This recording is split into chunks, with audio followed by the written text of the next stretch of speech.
क्या इस देश से दलितों, मुसलमानों, पिछड़ों, आदिवासियों को निकाल देना चाहती है सरकार? सरकार को चेतावनी के तौर पर कहना चाहता हूं, सरकार अपनी इस आदत में सुधार करे, वरना इसके परिणाम सड़कों में बहुत भारी होंगे। क्या उनको निकाल के इस देश को ऐसा देश बनाना चाहते हैं जहां कुछ ही धर्म के लोग रहेंगे? देश सबका है। और अगर सरकार ये तय करके बैठ गई कि वो दलितों, मुसलमानों को, पिछड़ों को, आदिवासियों को निकाल देगी, तो सर ये संभव नहीं। अगर मुसलमानों को, दलितों को आप लोग निकालने के बारे में सोचोगे और उनकी धार्मिक आस्था का अपमान करोगे, तो ये हम लोग किसी कीमत पे बर्दाश्त नहीं करेंगे। अभी जेब कटाई हुई, 2800 रुपए का टिकट है सर इलाहाबाद का, 56,000 रुपए का था सर। धर्म के नाम पे धंधा और लूट नहीं होनी चाहिए सर। एक आईना सर मुझे दिखाना है देश भर की सरकारों को। अयोध्या में 3 दिन तक पुलिस ने कार्रवाई नहीं की, इसका खामियाजा एक बेटी को अन्याय के रूप में उठाना पड़ा और मुख्यमंत्री जी यहाँ खड़े होकर राजनीतिक स्पीच में उस बेटी के अपमान का तमाशा बना रहे थे। ये बहुत दुखदाई। दूसरे धर्म के धार्मिक आयोजनों पे अभी कुंभ में 7,500 करोड़ रुपए खर्च किया आपने। क्या सरकारी पैसे पे एक ही धर्म का अधिकार है?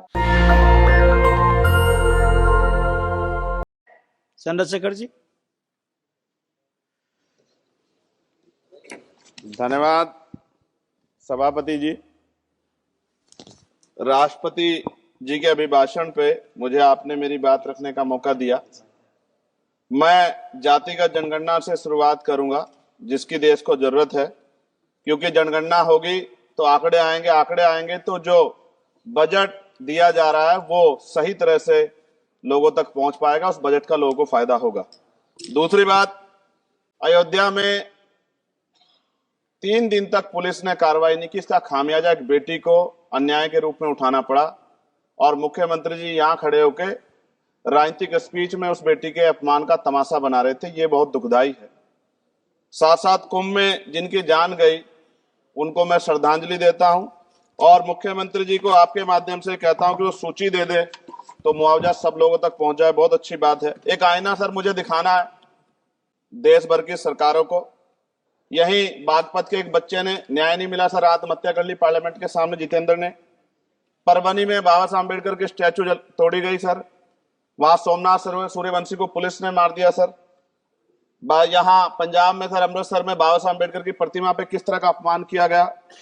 गोरखपुर में 2 दलित बच्चों की हत्या हुई सर। सूरत में एक दलित बच्ची को फीस ना चुका कारण अपमानित किया गया, उसने सुसाइड कर लिया सर।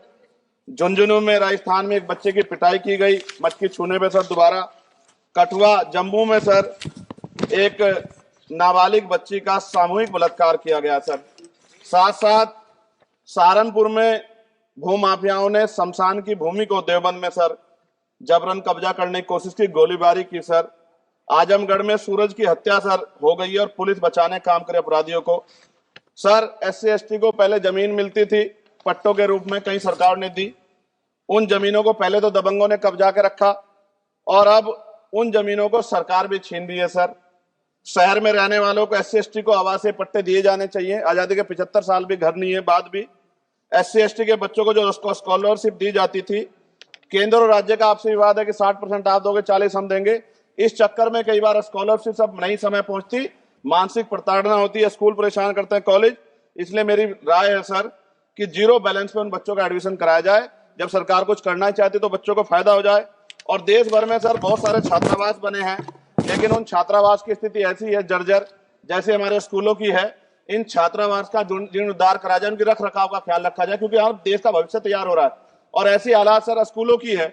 स्कूलों के हालात आप देश भर में, मैं उत्तर प्रदेश से आता हूँ, जाके देखोगे नगीना क्षेत्र में सर अगर स्कूल गिर जाएगा किस दिन बहुत बड़ा हादसा हो जाएगा, कोई पूछने वाला नहीं है सर। बात OBC समुदाय की जाए सर, OBC समुदाय को वक्त आ गया है कि विधानसभा और लोकसभा में आरक्षण जो है सर मिलना चाहिए, जो उनकी पर्याप्त संख्या यहाँ लोकसभा में और सभी स्टेटों की विधानसभा में आ पाए, जो सामाजिक समानता की दिशा में जरूरी कदम है। OBC को भी SC ST की तरह सर प्रमोशन रिजर्वेशन मिले। OBC आरक्षण में जोड़ा गया सर असंवैधानिक है, क्रीमी लेयर उसको खत्म किया जाए।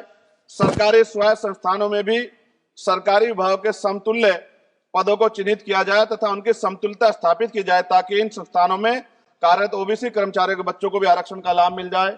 सर पत्रकार सुरक्षित नहीं है। पत्रकार मुकेश चंद्राकर की सर भ्रष्टाचार के खिलाफ आवाज उठाने पर हत्या की गई सर। कौन पत्रकार ईमानदार से पत्रकारिता करेगा? किसानों को MSP की कोई लीगल गारंटी नहीं। एक बड़े किसान है दल्लेवाल जी, 69 दिन से सर जीवन और मौत के बीच आमरण अनशन पे है कि अब तक किसी दिन उनकी जान चल जाए, सरकार को संज्ञान लेना चाहिए।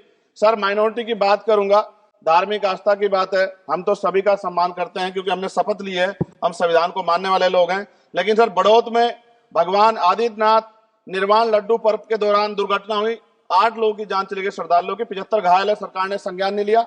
अयोध्या की तरह उनको मुआवजा दे देते तो उनके मन में भी जो माइनॉरिटी है पीड़ा जो है वो खत्म हो जाती। न्यायालय द्वारा पारित आदेश के बावजूद जैन समाज को जैन महातीर्थ गिरनार जूनागढ़ गुजरात पे पूजा करने रोका जाए, जो उनके मौलिक अधिकार का उल्लंघन है। सर बरेली में सार्वजनिक रूप से हजरत पैगंबर मोहम्मद साहब के खिलाफ सार्वजनिक अपमानित गाने चलाए गए। क्या सर मुसलमानों की धार्मिक आस्था का सम्मान नहीं होना चाहिए? उनका भी तो आजादी में योगदान है।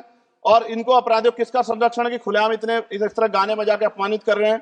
संभल की हिंसा में सर 74 लोगों की गिरफ्तारी हुई है और वहां के मुस्लिम डर के साए में है।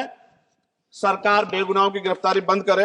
महाराष्ट्र में सर चंद्रपुर जिला पड़ता है, मैं अभी गया था, तालुका चिमूर में ताडोबा फॉरेस्ट में संग्रामगिरी पहाड़ पर बौद्ध स्थल है सर, बहुत पुराना।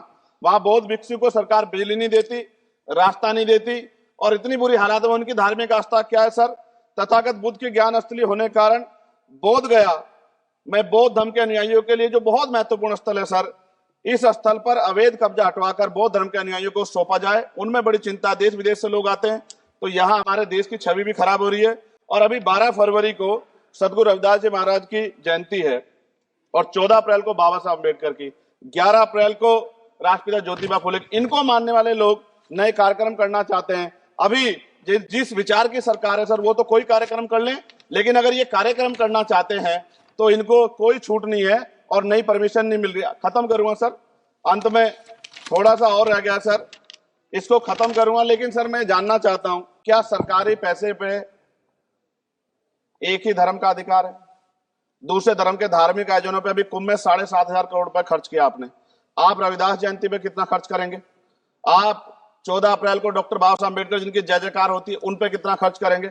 और उनके विचारों को आगे बढ़ाने के लिए आप क्या सहयोग करेंगे? ये सवाल बहुत बड़ा है। और अंत में सर मुझे आपसे, आपके माध्यम से सरकारों को कहना है सर, क्या इस देश से दलितों, मुसलमानों, पिछड़ों, आदिवासियों को निकाल देना चाहती है सरकार? जिस तरह से उनके अधिकारों को, स्कॉलरशिप को, उनकी पढ़ाई को, हेल्थ सिस्टम में कोई पैसा नहीं खर्च हो रहा है, क्या उनको निकाल के इस देश को ऐसा देश बनाना चाहते हैं जहां कुछ ही धर्म के लोग रहेंगे? सर मैं ये कहना चाहता हूं, देश सबका है और अगर सरकार ये तय करके बैठ गई कि वो दलितों, मुसलमानों को, पिछड़ों को, आदिवासियों को निकाल देगी, तो सर ये संभव नहीं। इतनी बड़ी आबादी है, हम अम्बेडकरवादी लोग उनके पक्ष में खड़े हैं क्योंकि हमने शपथ ली है कि हम हर व्यक्ति का संरक्षण करेंगे। और मैं आपके माध्यम से सरकार को चेतावनी के तौर पर कहना चाहता हूं, सरकार अपनी इस आदत में सुधार करे वरना इसके परिणाम सड़कों में बहुत भारी होंगे। अगर मुसलमानों को, दलितों को आप लोग निकालने के बारे में सोचोगे और उनकी धार्मिक आस्था का अपमान करोगे तो ये हम लोग किसी कीमत पे बर्दाश्त नहीं करेंगे। मैं आपका धन्यवाद करूंगा सर, लेकिन साथ साथ मैं ये भी कहूंगा सर, और सर खत्म कर रहा हूं सर, 10 सेकंड में खत्म कर रहा हूं सर, आप आदेश करेंगे तो खत्म कर दूंगा। खत्म कर दीजिए, एक सेंटेंस बोलिए।